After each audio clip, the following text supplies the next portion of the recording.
There's a huge influx of broke influencers on TikTok that are begging for money. The influencer who was once making over $350,000 a month is now struggling to pay her mortgage. I have to put content creation on the side to take care of business. Welcome back to another video. I'm the Old Wallet, and today we're going to be looking at celebrities and influencers going broke. This is a lot more common than you may think. It has way less to do with the money that they are making and more to do with the decisions that they're making with that money. Let's dive into it. Before we do that, if you like this content, please drop a like on the video. As always, guys, let me hear your thoughts down below and subscribe to the channel. I went from making $120,000 a month just on Twitch. Then it just slowly started to decline from like 60 to 40 grand a month, then 20 grand a month, then 10 grand a month. And then I had a month where I made 2 grand a month. My rent was like 5,000 a month at the time. I would go shopping or like buy food or whatever. I was losing like 10 to 20 grand a month. So I was noticing a decline in my bank like really quick. Making $120,000 a month just on Twitch. As I'm sure you may know, streaming has become a very, very lucrative profession if you are successful at it. And at the end of this, to be going down -5, -10 grand a month is absolutely insane. But no matter what you're doing in content creation, chances are you're not going to remain at the top forever. And that's not just with Twitch streamers. We've seen that all over content creation for a long time now. Nobody stays on top. And when these creators are on top, they're not making the best decision with their money and they're blowing it all. And some of them really lose the chance to set themselves up for the rest of their lives. Why is Terra selling her house? Because the mortgage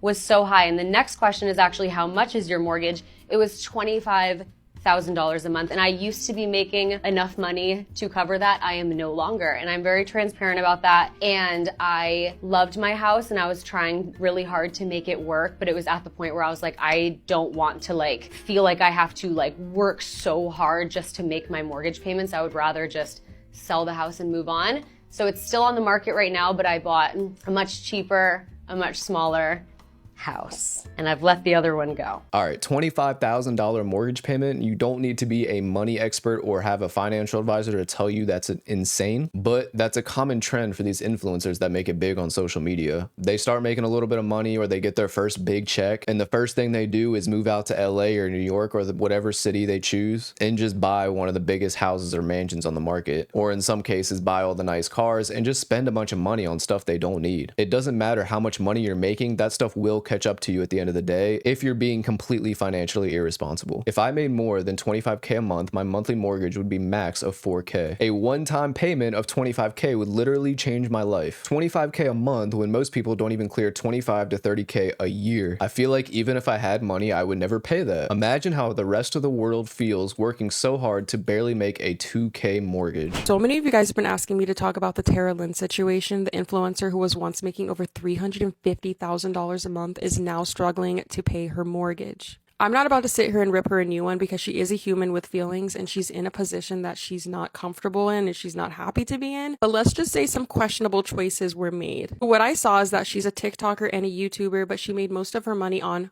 F. And I mean, $350,000 is a lot of money. She ended up buying a $3.5 million home. But according to my calculations, if you're making that amount of money, you could have paid the house off within the year. When you're making all this money, like I said in my last video, you don't think it's ever going to end. You think you're going to always be this relevant and keep making that amount of money. And I did see some comments of people saying like, let's show grace to these influencers. Like they didn't know that they would fall off one day because content creation is such a new thing. Actually, there's been YouTubers since like 2009 and we've seen them fall off in 2014, 2015. Monetization has been a thing. We've seen people have the Lamborghinis, the mansions, and then the next second, it's all gone. I feel like we've had plenty of examples to learn from at this point, but financial literacy is not even a part of the American education system. So we're not taught this stuff. And if you don't have a parent that does, you're going into the big girl world a little lost. People get bored. They're not going to keep watching forever unless you keep evolving your content. And especially with F, most of the time when people see everything they wanted to see, they're going to unsubscribe and move on to the next person. So all that money you make, you need to invest it, or you need to use that money to make more money, or it's going to just all dry up one day. It hurt my soul even more when I heard that the 25K payment, 17,000 is going towards interest. So she's not actually even paying the house off. It's just going into the air. Those are her words. So why don't we go ahead and sell that $3.5 million house, take the cash and go and buy something for $300,000 or $400,000 in Arizona or Texas or Nevada, not too far from California that you could fly in and out if you. All right, so this is a little more context on the last clip we just saw. Apparently, she was making $350,000 a month. If you are making $350,000 a month, a $25K a month mortgage shouldn't really be anything to you. But obviously, there was way more poor financial decisions to compound on top of that. And that's how she has ended up in this situation today where she can't make her mortgage payments anymore and she's struggling. $300K and not a single investment is insane. I'm not giving grace to anyone who can't handle $350K a month. She could have paid off the house in 10 months. I could live off $300K for years, genuinely. I always explain this to people, like, bro, you give somebody a 5-year, $100 million contract, right? What is it really? It's 5 years for 60. You're getting taxed. That's 12 a year, you know, that you have to spend, use, save, invest, flaunt, like whatever, however, just being real. I'm gonna buy a car, I'm gonna give my mama a house, I'm gonna do, everything costs money. If you spending $4 million a year, that's really 40 million over 5 years, 8 a year. That's a 5-year span of where you're getting 8 million.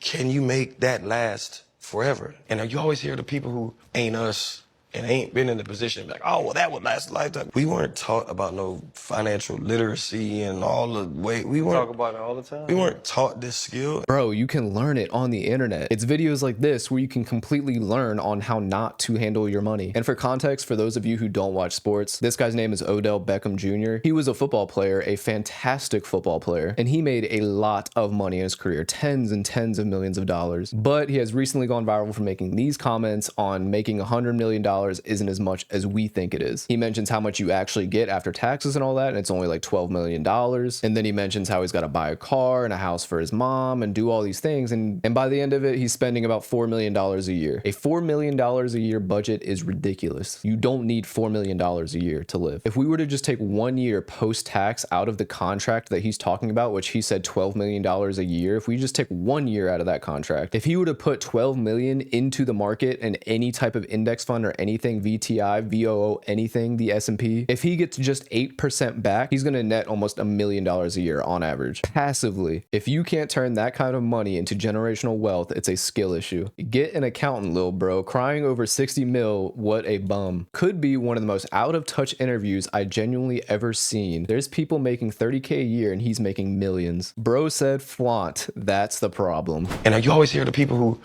ain't us and ain't been in the position like, oh, well, that would last a lifetime.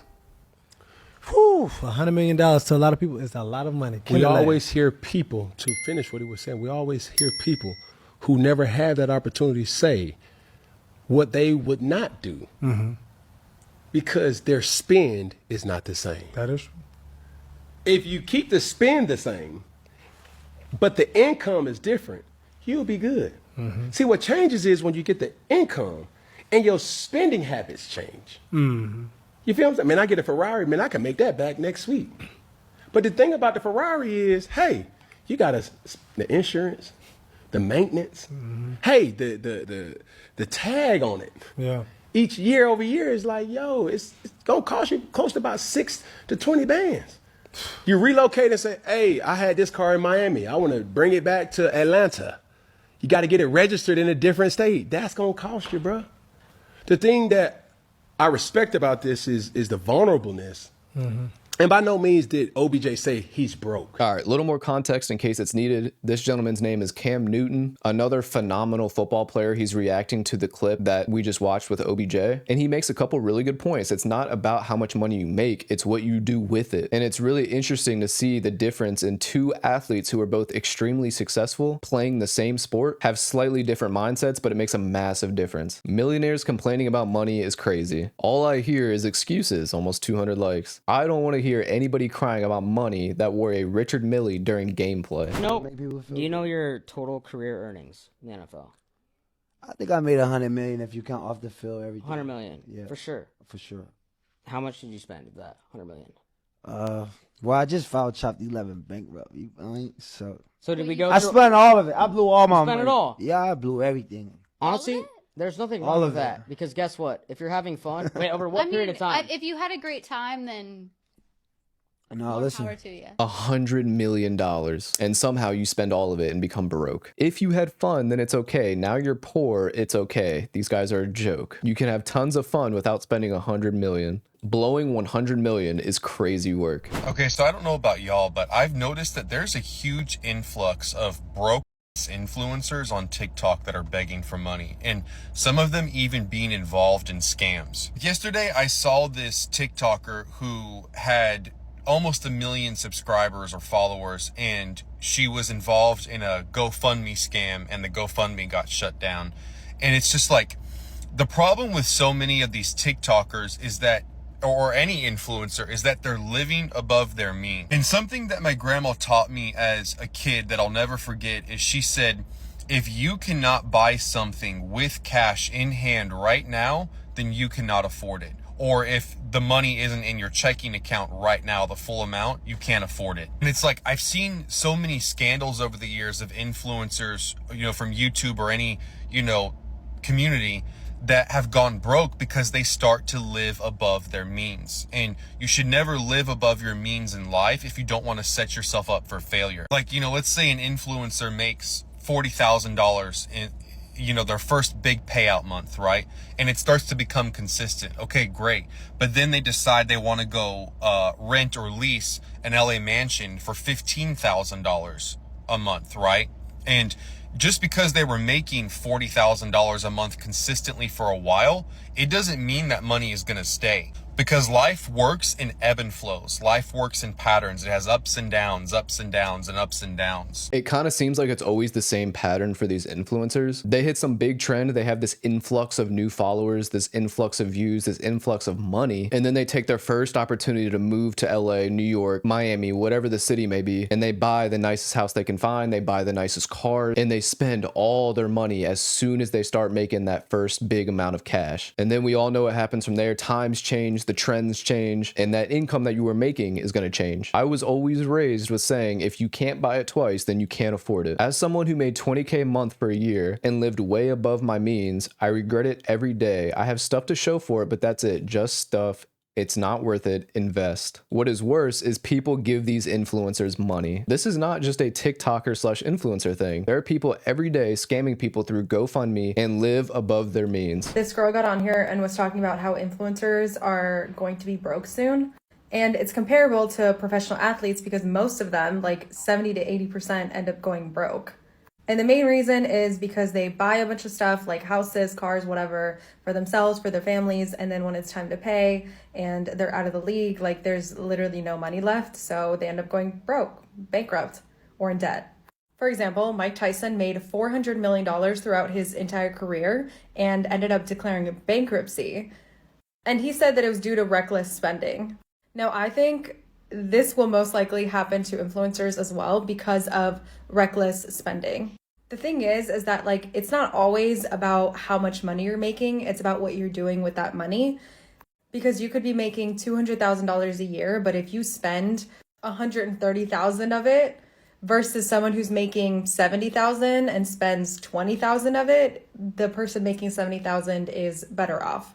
Also, let's not forget, influencers have kind of built a persona and brand around themselves, and a lot of them are spending quite a bit of money to upkeep that, whether it's like the house, the cars, the tours, the traveling, the bags, the shoes, whatever. And I just really hope that a lot of them are putting it away and investing it, because when all of this comes crashing down and YouTube or TikTok or Instagram is no longer like a really big thing, kind of like Vine, I definitely hope that a lot of them have some backup money and backup plan. Starting to sound like a broken record, but it really is all about the money that you're spending and not the money that you're earning. I mean, we've seen countless examples in this video of people making hundreds of millions of dollars, hundreds of thousands of dollars a month. Whether you're an athlete, an entertainer, an influencer, social media personality, there's just so much money to be made out there if you're successful at it, but none of that's going to matter if you're blowing all of your money when it comes in. This is why everyone should learn how to invest. They should teach it in school. If I get rich, the first thing I will do is buy a house and pay off all debts and save most of it. When I have to have a job again, I wouldn't work as much if I didn't want to.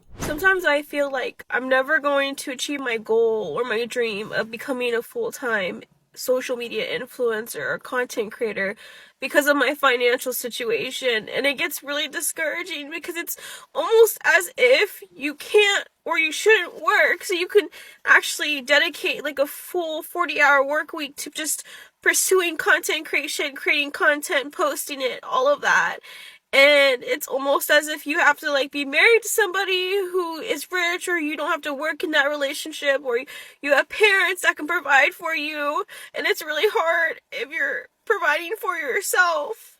And like, it just makes me sad because like, it always feels so far away because all the expenses build up, and I have to put content creation on the side to take care of business.